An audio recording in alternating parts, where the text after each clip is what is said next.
Hello, and welcome back to the final episode of the Born for Trouble podcast. In today's episode, we are going to be looking into how the media turned Bonnie and Clyde into anti-heroes.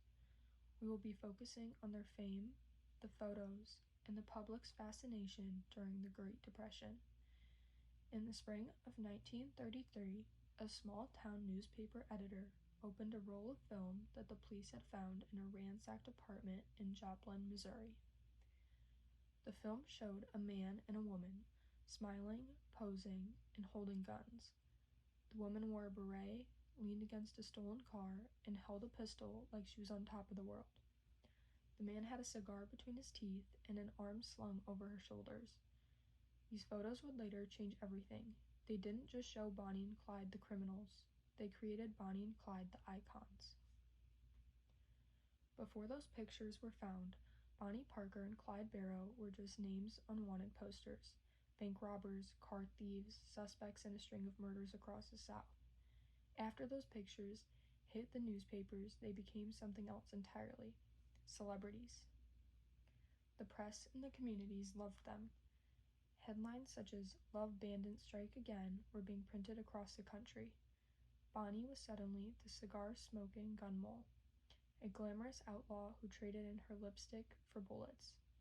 Clyde was the charming, dangerous bad boy who stole cars, hearts, and headlines. Of course, the truth was a lot less glamorous. Bonnie and Clyde spent most of their time hiding away from police, eating canned food, and running for their lives. The press printed the fantasy. Readers couldn't get enough. During the Great Depression, when banks were foreclosing homes and people were losing everything, Bonnie and Clyde became symbols to the people. They represented rebellion and freedom.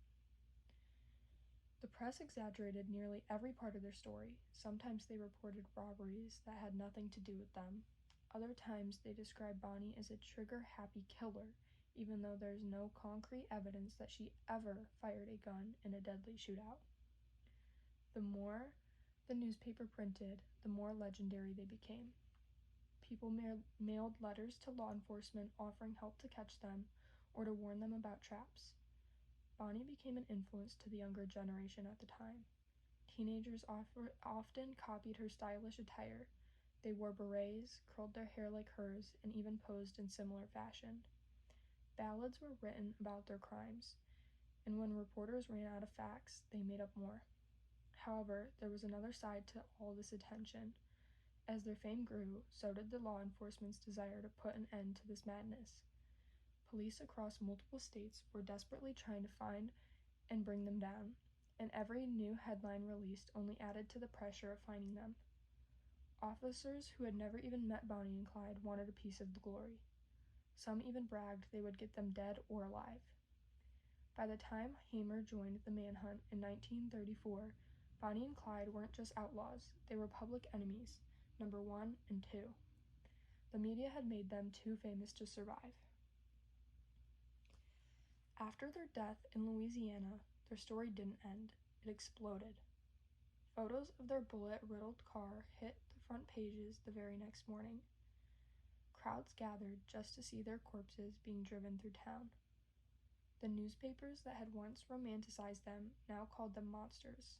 It was hypocrisy, but it sold papers. Even then, people didn't stop idolizing them.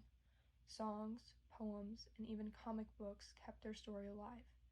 In 1967, Hollywood eventually turned them into tragic lovers in the film Bonnie and Clyde. So why were they actually famous? The time of the mischief was a time of desperation. People felt powerless and had nothing. Bonnie and Clyde weren't famous for what they did, but for how they made the entirety of America feel during the Great Depression. Their crimes were followed by police, detectives, average people, and even, so to speak, die-hard fans of Bonnie and Clyde. Their horrible crimes and killings brought a form of entertainment to the people. This is why they were legends in the making. Thank you for tuning in on the final episode of the Bonnie and Clyde Born for Trouble podcast. I hope you enjoyed it, and if you're curious about any other details, feel free to reach out and inquire. Thank you.